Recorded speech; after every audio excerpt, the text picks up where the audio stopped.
지수 한번 보겠습니다. 코스피는 2,497, 1%고요. 코스닥은 낙폭을 조금 좁혀오고 있지요. 시장 흐름들. 오늘 시황 해설자들은 이동훈 블로크 대표와 함께 시장 상황 점검하겠습니다. 이동훈 대표님 오셨습니다. 어서 오십시오. 예, 안녕하세요. 네. 주제 한번 보여주십시오. 오늘 주제는요. 엔비디아마저 하락, 본격 조정장의 시작이냐. 엔비디아가 사실 최근에 좀 올랐는데요. 조금 논란이 있습니다. 긍정적, 부정적 시각이 엇갈리고 있는 거고요. 미국의 이제 빅테크라고 보면 되고요. 조정장 얘기하겠습니다. 답답하죠? 투자자들이 좀 조정의 기간이나 폭이 길어지니까 답답한데 이럴 때 이제 이동훈 대표님께 말씀을 듣고 좀 답답한 마음을 풀어야 됩니다. 간밤에 FOMC 의사록이 발표됐는데 최근에 의사록 자체가 그렇게 시장에 큰 영향을 주지 않았는데 어제는 해석을 좀 부정적으로 하면서 그만큼 시장이 좀 약하다는 방증 아닐까요? 사실 지금 말씀하신 내용이 딱 적합한 표현인 것 같습니다. 그러니까 좀 부정적으로 해석을 해버린. 그러니까요. 파월 의장 회견 내용하고 그렇게 달라진 건 없었거든요. 근데 이제 시장에서는 어쨌든 이제 7월에 금리 인하 끝날 걸로 봤는데 그 안에 있는 내용들 몇 개 문구 보니까 11월에 또 올릴지도 모르겠다. 그러니까 이런 어떤 우려를 좀 한 것 같습니다. 예를 들어서 인플레이션 압박이 여전하고 그러니까 목표치 2% 목표하고 있는데 거기까지는 상당히 좀 거리가 있는 게 아니냐 이런 어떤 주장을 했고요. 그리고 노동시장이 너무 강해서 인플레이션이 쉽게 떨어지지는 않을 것 같다 이런 어떤 생각을 했습니다. 그래서 필요시에는 이제 추가적으로 긴축할 수도 있다 이런 어떤 내용들을 좀 열어뒀기 때문에 시장에서는 지표에 따라서 그 전제 조건은 이제 지표니까 향후 지표가 어떻게 나오느냐에 따라서 추가적으로 금리가 더 올라갈 수도 있겠구나 이렇게 판단을 했습니다. 실제로 이제 11월 금리 확률을 보면 이전에는 11월도 한 80% 정도 전후까지는 금리 동결 쪽에 무게가 실렸었는데 지금은 11월 정도 보면 한 6대4 정도, 그러니까 이제 인상이 4, 동결이 6 이 정도로 조금 비율이 바뀌어 있는 상태거든요. 그래서 시장에서는 이제 추가적으로 어떤 금리가 올라갈 가능성을 조금 우려를 했습니다. 근데 이제 일단 8, 9월 지표를 더 봐야 되는 상태라서 지금으로서는 이 자체가 지속적으로 영향을 준다라기보다는 한두 달 정도 또 지표 보고 물가 지표라든가 여러 가지 국제유가 상황이라든가 이런 것들을 보면서 또 해석이 또 계속 달라질 수 있기 때문에 오늘 이와 같은 내용들은 한 2, 3일 정도 영향을 주면은 또 다시 또 예전으로 돌아가는 그런 재료가 될 것 같습니다. 네. 그러니까 미국의 통화 정책은 새로운 뉴스는 아닙니다. 시장이 이제 그때그때 자의적으로 해석하는 거고요. 다만 이제 중국의 부동산 리스크가 새로 불고 요거는 이제 어쨌든 새로운 뉴스입니다. 헝다 이후에 부동산이 어렵다는 얘기 나왔지만 또 다시 이제 대형 부동산 개발 업체들이 디폴트 얘기가 나오고 있고요. 이 영향은 글로벌 증시 또 미국도 이제 중국 경기 침체에 대해서 우려하는 것 같고 우리 시장의 영향은 어떻게 보세요?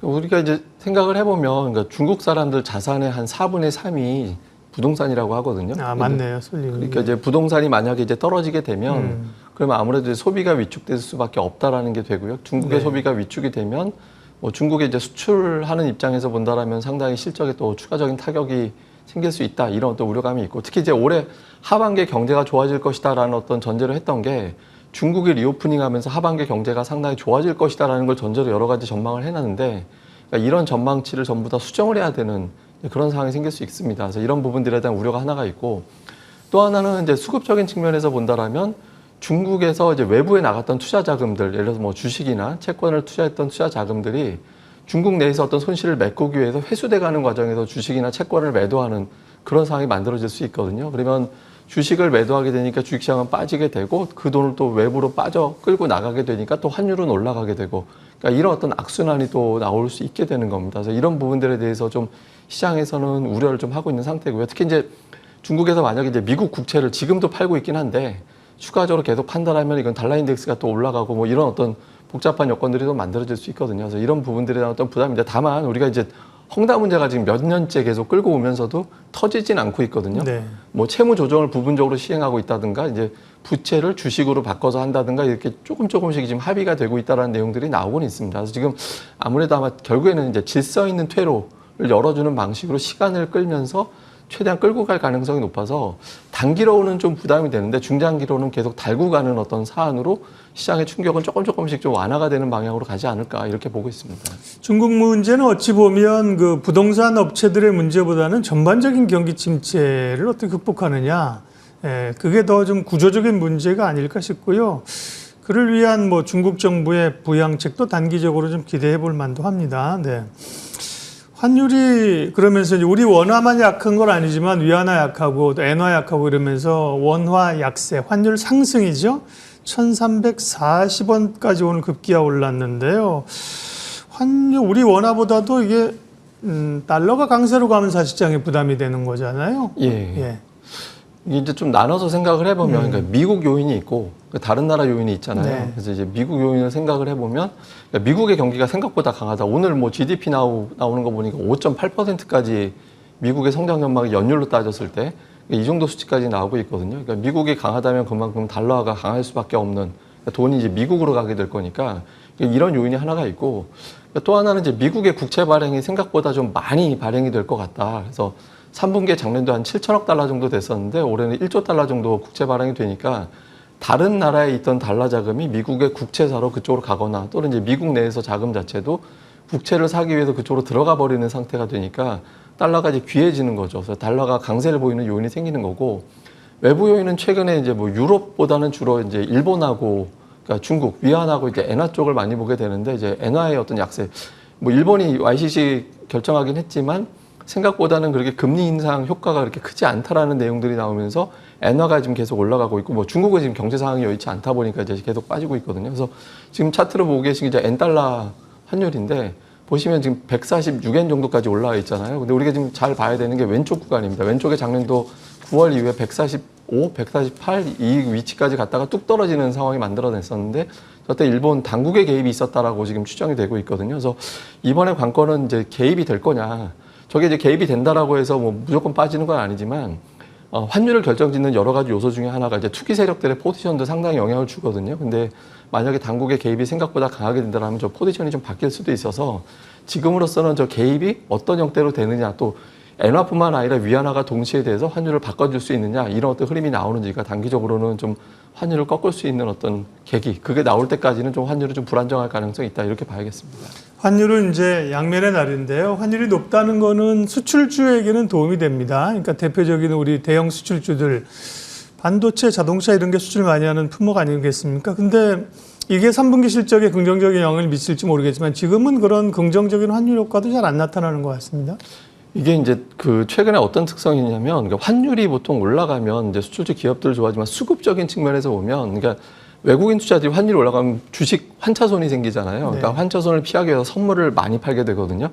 이게 선물 매도 누적이 한 2주 정도, 3주 놓고 봤을 때 역대 최대 규모 누적이 되어 있습니다. 한 5만 5천 계약 정도, 어제까지 정도 되어 있는데, 선물 매도가 이렇게 누적되면 대형주 올라가기가 어렵잖아요, 구조적으로. 그래서 이런 수급적인 요인이 있다 보니까 대형주가 올라가지 못하고 이제 환율이 올라가면 수급이 오히려 더 악화가 되는 상황이 생깁니다. 오히려 지금은 환율이 정점 맞고 떨어지는 흐름이 나올 때 대형주 수급이 좀 좋아질 가능성이 높아서, 아마 환율이 제 생각에 이제 1,350원 전후, 달러 인덱스 기준으로는 105 정도를 넘어가지는 않을 거라고 보고 있는데, 그 전후에서 이제 변화가 좀 생기면서 대형주 쪽들이 좀 반응하는 그런 움직임이 나오지 않을까 보고 있습니다. 네.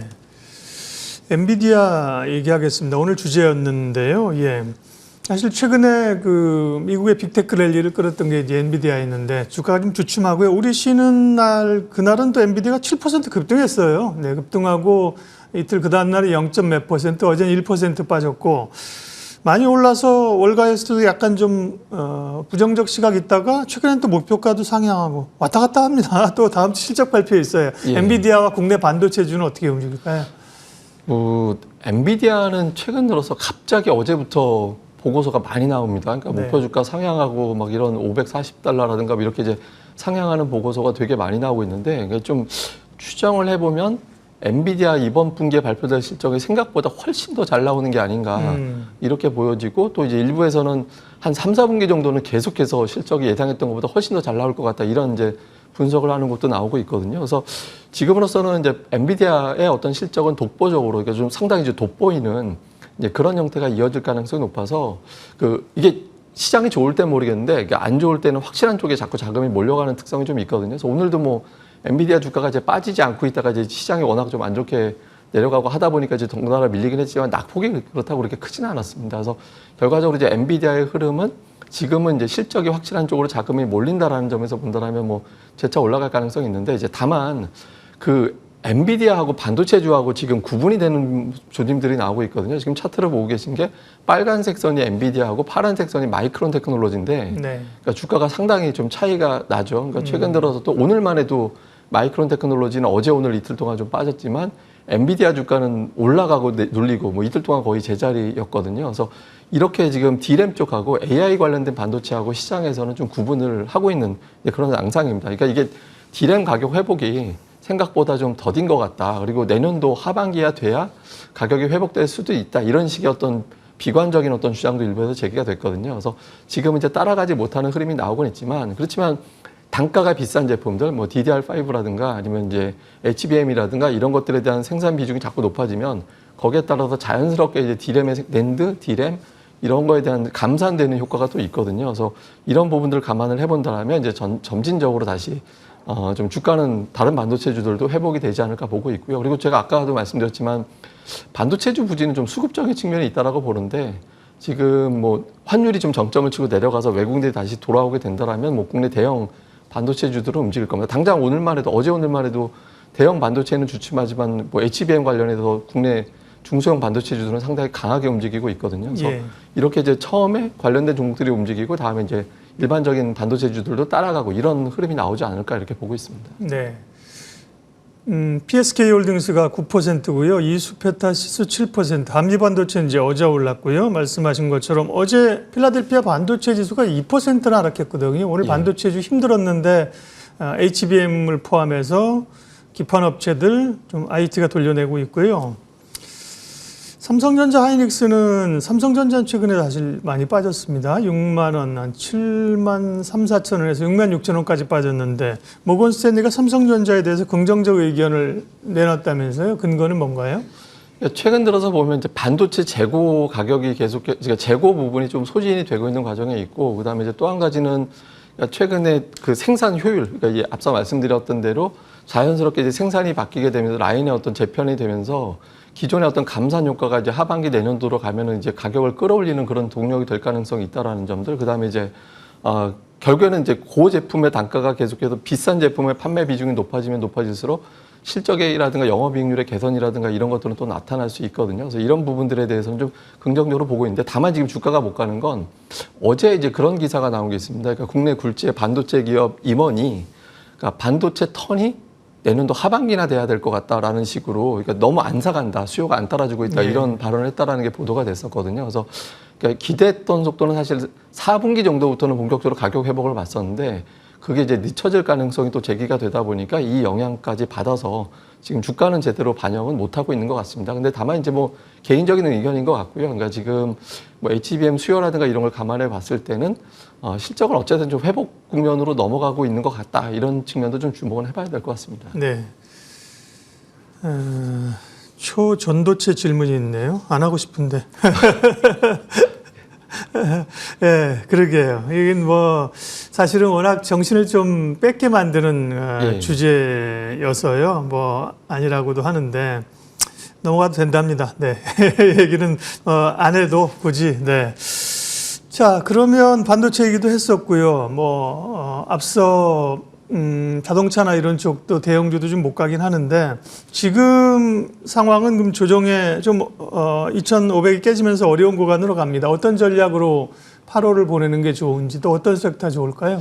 그러니까 우리가 이제 전통적으로 보면 원래 이제 8월은 조금 쉬어가는 구간이었고 특히 이제 미증시 같은 경우는 상반기에 10% 이상 올라갔을 때 여름장에 고전을 하는 그런 패턴이 좀 있었거든요. 알고 있는데 주식시장을 뭐 떠나 있지는 않으니까 계속 보니까. 근데 이제 돈을 많이 벌어놓은 상태에서 이제 주식을 이제 팔고 나가 있다가 이제 들어오는 시점은 상당히 좀 늦추게 되는 그런 상황인 거죠. 그러니까 지금은 조금 이제 전체적으로 숨고르게 하는 게 오히려 좀 자연스러워 보이긴 합니다. 근데 시장이 뭐 명백하게 빠졌다라기보다는 제가 이제 그 일기같이 그날의 핵심 이슈를 제가 한 12년 정도 동안 계속 적어놓은 게 있었거든요. 그러니까 데일리로 제목을 걸다 하니까. 그러니까 올해 보니까 올해 2월부터 똑같은 얘기예요. 그러니까 미국의 어떤 금리 인상에 대한 부담이 있었다. 뭐 3월 됐을 때는 우리가 지금은 잊어버리고 있지만 실리콘밸리 은행 이슈가 있었고 그다음에 줄줄이 놓고 본다라면 뭐 미국의 지역은행부터 쭉 계속 악재에 이어져 왔었는데 지금 돌이켜보면 실리콘밸리 은행 생각들도 다 안 나고 있잖아요. 그렇죠. 예. 그러니까 이런 과정 겪으면서 가격 부담을 덜어내고 다시 주가는 올라가고 이런 패턴이 좀 반복이 되고 있었거든요. 그래서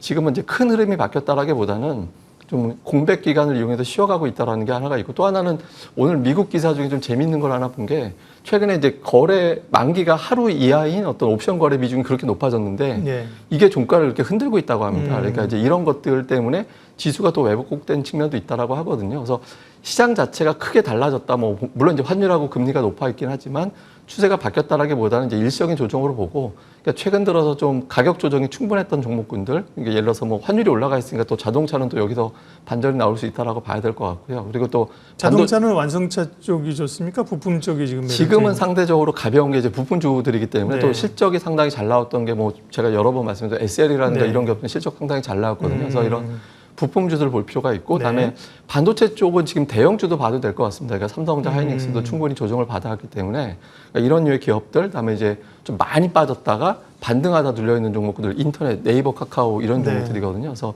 이런 종목들에 대해서도 좀 관심을 계속 가져 나가셔도 좋을 것 같습니다. 네. 원래 그 여성들은 그 어려움을 말하면서 푼다 그러잖아요. 남자는 동굴로 들어가고. 근데 어려운 상황인데 쭉 얘기를 듣고 자꾸 복귀를 하는 거죠. 아, 그랬었지. 네. 지금은 그렇지만 그런 얘기를 들으면서 안정감을 좀 찾았습니다. 오늘 시황해설 블루오크 이동훈 대표님 함께 했습니다. 고맙습니다.